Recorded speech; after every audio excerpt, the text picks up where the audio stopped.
It started off like nothing more than a game. That's what I kept telling myself in the beginning. We were all lounging in the living room, drinks in hand, soft music playing in the background, and laughter bubbling around us. The kids were already asleep upstairs, the house wrapped in that familiar Friday night warmth. Everything felt normal, even comforting, until someone threw out the idea of playing truth or dare. At first, I didn't want to join in. I never do. Those kinds of games always seem innocent at the start, but somehow they spiral. Someone gets hurt, someone ends up in tears, or worse, storms out. But the rest of the group lit up at the suggestion. My wife clapped her hands with excitement and said, "Let's do it." She was glowing with happiness, hair messily tied up, cheeks tinged pink from the wine, eyes gleaming. She wore my old college sweatshirt, the one she took years ago and never returned. I remember thinking just how deeply I loved her in that moment, how lucky I felt to be hers. We began going around the circle. The dares were silly at first. One person had to swallow a spoonful of hot sauce. Someone else had to send a message to their ex that read, "I still think about you sometimes." Everyone laughed. It was fun, easy, harmless. Then things shifted. Jessica, our coworker and a friend, leaned in and said we needed to stop playing it safe. "Tonight should be about real honesty," she said. "No filters, no lies." The room fell quieter with that. The energy changed. When it was my wife's turn, she smiled, leaned forward, and picked truth. The next question landed like a brick to the chest. "Have you ever cheated on your husband?" Everything stopped. The laughter, the background music, even the air seemed to freeze. Silence swallowed the room. You could hear the faint ticking of the clock. She didn't answer. Her grin faded slowly, her eyes fell to her lap. After a beat, she tried to laugh it off, but something in her expression had already shifted. There was a crack in her composure. Something wasn't right. She remained silent. 1 second passed.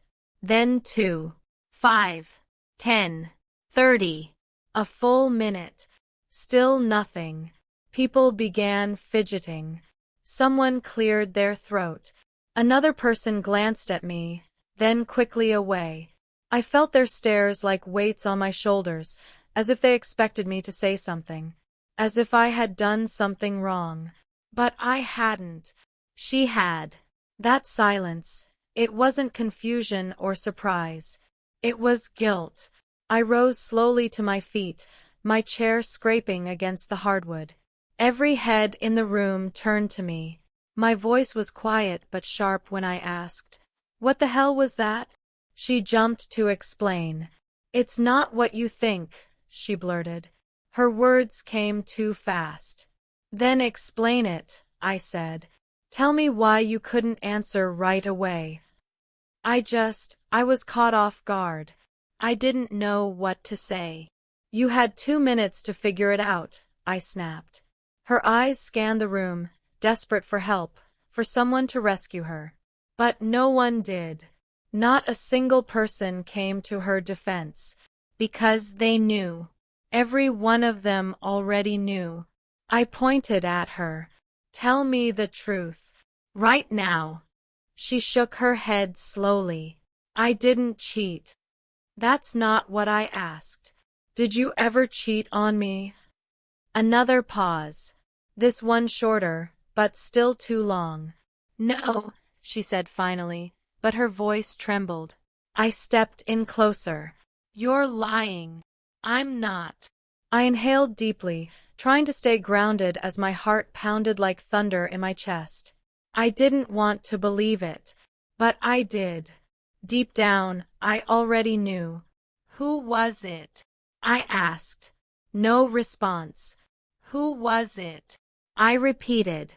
She looked away, tears beginning to swell in her eyes. "Was it that guy from work?" I asked. "The one who keeps liking all your pictures online? Or was it someone else?" Finally, she met my eyes. Her voice was barely a whisper. "It was him."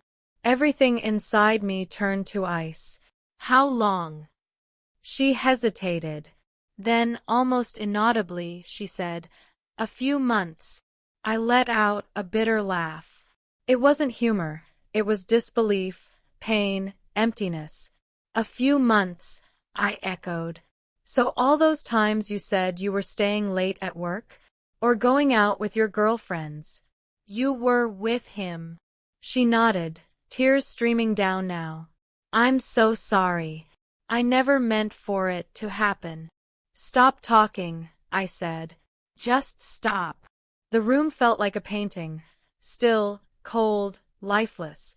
Nobody moved. Even Jessica looked as if all the color had drained from her face. I looked at my wife, really looked, and I didn't recognize her anymore. Not the woman who used to kiss me goodbye in the mornings. Not the one who clutched my hand during road trips. Not the one who cried with me the day our dog died. "Where is she?" I whispered. "You made your choice," I told her. "Now I'm making mine." I turned and walked to our bedroom, pulled a suitcase from the closet, and began throwing her clothes into it. She came after me, tears streaming down her cheeks, her voice cracking with every breath. "Please," she cried. "We can fix this. Just not here. Not in front of everyone." But I couldn't be swayed. "There's no fixing what's already broken," I said, my voice cold. "You shattered it. You shattered us." I stepped back into the living room. The moment I entered, everyone turned to look.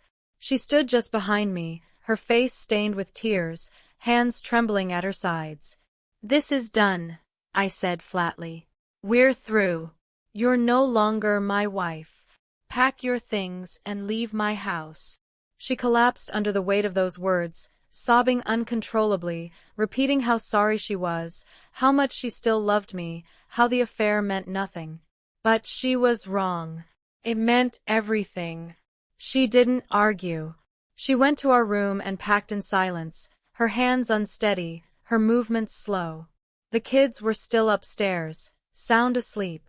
I prayed they wouldn't wake up and witness this unraveling. When she finally left, the door shut behind her with a final hollow thud that seemed to echo through the entire house. The silence that followed was deafening.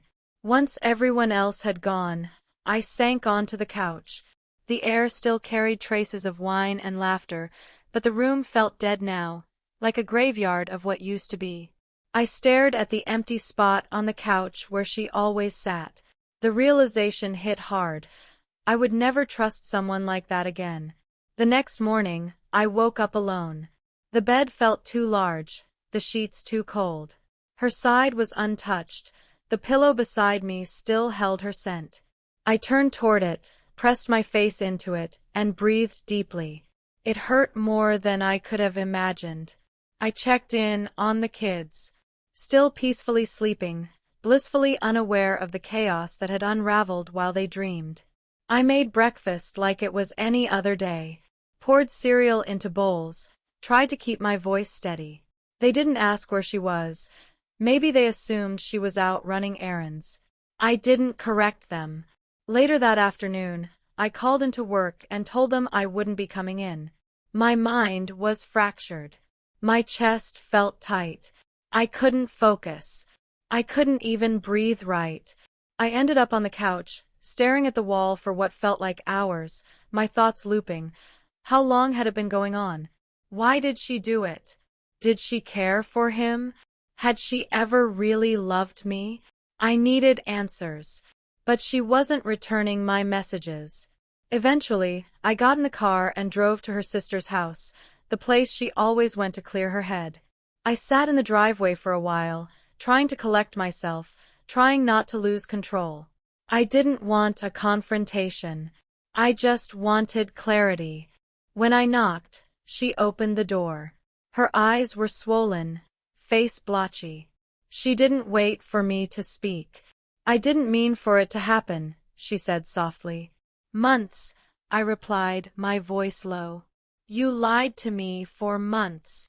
"I know," she whispered. "I'm sorry." Sorry doesn't fix this, I said. I know, she repeated. But I still love you. I do. Then why? I asked. Why him? Why any of it? She hesitated before answering.